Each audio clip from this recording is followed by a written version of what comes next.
여러분 안녕하십니까, 진성호입니다. 이용구 법무부 차관이 변호사로 있던 시절 택시기사에게 술입취해서 욕설을 하고 폭행을 했다, 이런 사건이 터졌습니다. 그런데 서초경찰서는 피해자가 이 처벌을 원하지 않는다면서 그냥 내사 종결했습니다. 단순 폭행 사건으로 봐준 겁니다. 자, 그런데 지금 드러난 정황들을 보면 이것은 단순 폭행 사건이 아니라 음주에다가 이 운전 중에 폭행을 한 겁니다. 그러니까 특가법상 운전 중 폭행입니다. 이 피해자가 처벌을 원하지 않든 원하든 간에 경찰은 입건을 해야 됩니다. 그런데도 경찰은 뭐 당시 블랙박스 영상 등 증거가 없었다 뭐 등등등등 이유를 대면서 이용구를 봐줬습니다. 그런데 오늘 검찰이 이 사건을 재수사한 지 27일 만에 서울경찰청이 13명이나 되는 진상조사단을 꾸리기로 했습니다.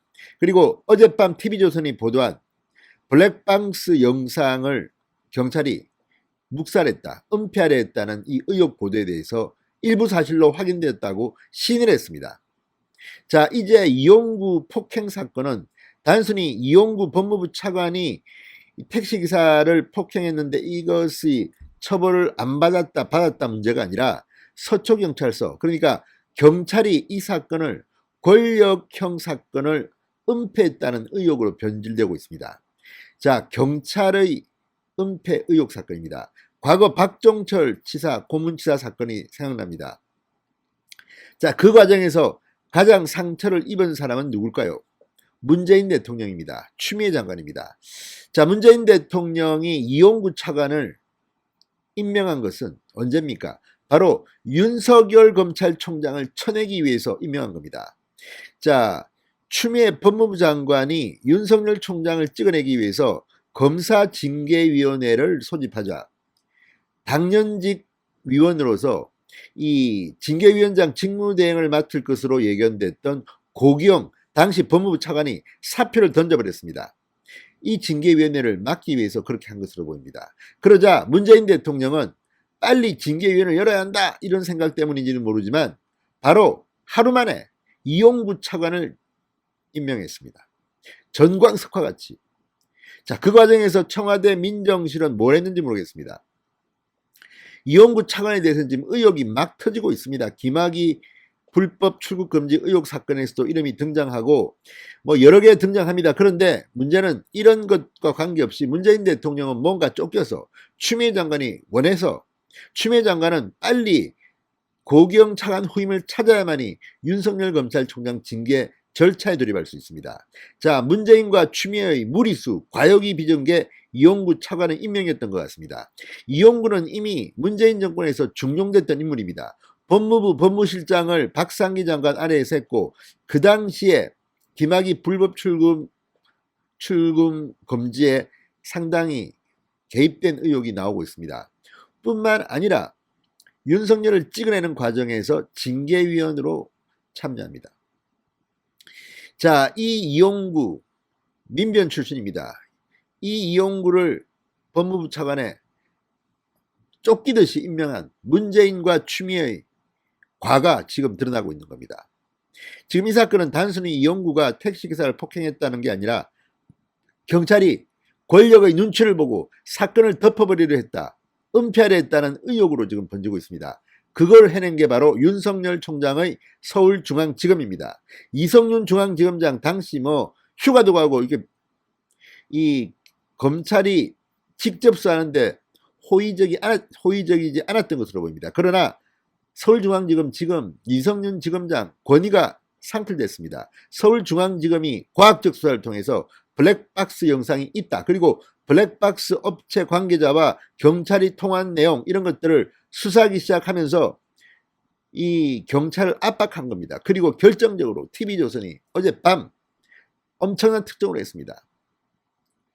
이용구 사건을 수사했던 서초경찰서의 담당 경찰관이 동영상을 보여줬는데도 묵살했다는 겁니다.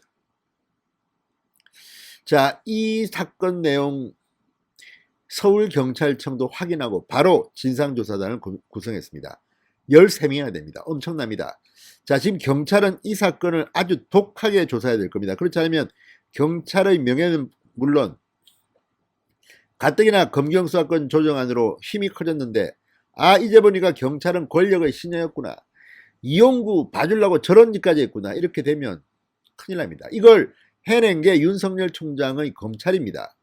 검찰에 항복한 겁니다. 서울경찰청이.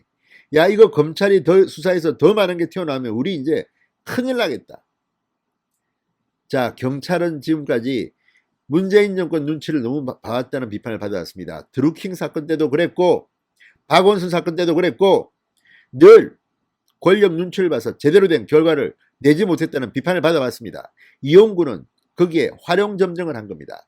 이렇게 되니까 문재인 추미애가 이제 큰일 났습니다.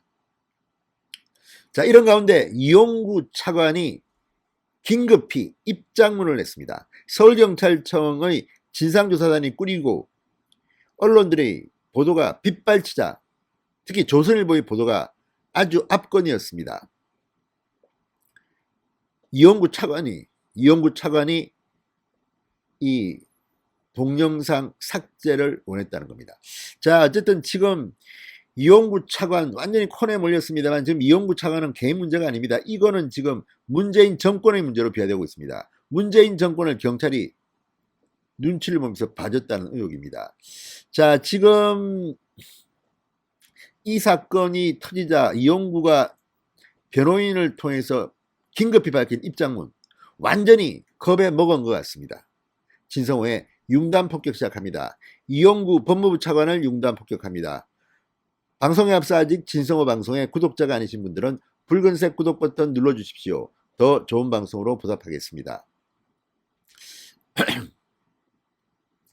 자, 이용구 법무부 차관이 택시기사에게 블랙박스 영상 삭제를 요구했다는 조선일보 보도까지 나왔습니다. 그러자 이용구 차관 측이 입장을 밝혔습니다. 자, 이용구 차관의 변호를 맡은 신용태 변호사는 방금 전 24일자 조선일보 보도는 블랙박스 영상과 관련해 택시기사분의 진술 내용을 보도하고 있으나 변호인은 택시기사분의 진술 내용을 가지고 진위 공방을 벌이는 것 자체가 택시기사분께 또 다른 고통을 줄 우려가 크고 특히 그런 태도는 공직자가 취할 도리가 아니라고 판단했다, 이렇게 밝혔습니다. 이 차관 측은 다만 사건 실체를 확인할 수 있는 영상이 수사기관에 제출된 것은 다행이라고 생각된다고 말했습니다. 자, 그리고 재차 피해자에게 사과도 했습니다. 뭔가 좀 이상하지 않습니까? 만약 조선일보의 보도, 택시기사 폭행 혐의로 수사를 받고 있는 이용구 법무부 차관이 택시기사에게 블랙박스 영상 삭제를 요구했다는 이 보도가 사실이 아니라면 이용구가 지금 이렇게 입장문을 냈겠습니까? 자, 이용구의 변호인 말을 들어보면 마치 조선일보의 보도가 사실이 아닐 수 있다는 뉘앙스를 풍기지만 정식으로 반박을 못하고 있습니다. 일반적으로 공직자들이 이런 사실에 대한 반박을 할 때는 이 사실은 사실이 아니지만 수사를 지켜보겠다, 뭐 이렇게 합니다. 그런데 이번에는 아예 꼬리를 확실히 내렸습니다. 변호인은 택시기사분의 진술 내용을 가지고 진위 공방을 벌이는 것 자체가 택시기사분께 또 다른 고통을 줄 우려가 크고 특히 그런 태도는 공직자가 취할 도리가 아니라고 생각합니다. 언제부터 당신들 공직자들이 이렇게 태도를 고민했습니까? 웃기지 말라고 하십시오. 자, 비록 공직에 임명되기 이전의 사건이기는 하나 이 사건으로 국민 여러분께 심려를 끼쳐드린 점에 대해서 송구스러운 마음이고 특히 경찰의 1차 조사와 검찰의 재조사를 받고 있는 등 고통을 겪고 계시는 택시기사분께도 다시 한번 죄송하다, 이 차관의 입장을 전했습니다. 이 입장문은 어쨌든 지금 이용구 차관의 심경을 짐작해 볼 수 있습니다. 지금 상당히 놀라고 충격에 빠진 것 같습니다. 다른 데 같으면 또 뭐 이거는 이렇고 저렇고 나는 뭐 억울한데 어쨌든 뭐 이러니 내가 뭐 이렇게 하겠다, 미안하다. 그렇지만 이번에는 달랐습니다. 정면으로 반박하지 못합니다. 자, 조선일보는 2차관으로부터 폭행을 당한 택시기사가 2차관의 폭행 영상을 확인하고는 영상을 지워달라, 이렇게 요청했다고 보도했습니다. 자, 이 외에도 지금 이용구 차관은 내사종결 직후 담당 수사관의 개인 휴대폰 전화로 3차례 통화를 시도했다는 의혹에 대해서도 말했습니다. 조사 일정 확인을 위해서 한 것이었다. 웃기지 말라고 하십시오. 아무튼 지금 이 이용구 차관의 택시기사 폭행 욕설 의혹 사건은 이제 단순한 폭행 사건이 아니라 이 문재인 정권의 사실 은폐 기도 사건으로 변하고 있습니다. 자, 어쨌든 이용구와 서초경찰서 간에 어떤 바게닝 거래가 있었는지는 모르겠습니다. 그렇지만 누가 봐도 이용구 이 사건을 처리한 서초경찰서의 태도는 누가 봐도 봐주기입니다. 봐주기. 이걸 밝혀낸 게 윤석열 검찰입니다. 그리고 검찰이 이렇게 수사 진도가 나가자 과학적 수사로 블랙박스 영상이 핸드폰에 있었던 것을 복구하자 뒤늦게 경찰이 진상조사를 시작했습니다. 이 문제는 그렇게 간단치 않아 보입니다. 경찰이 13명이나 되는 진상조사단을 만들고도 또 이거 아무것도 아니야, 이거 이용구 아무 문제 없어 이렇게 했다가는요 경찰이 이제 큰일 납니다. 경찰로 불똥이 튀었습니다. 그리고 급하게 이용구를 차관에 임명한 문재인 대통령 잘못이 가장 큰 것 같습니다. 지성의 융단 폭격이었습니다. 여러분 감사합니다.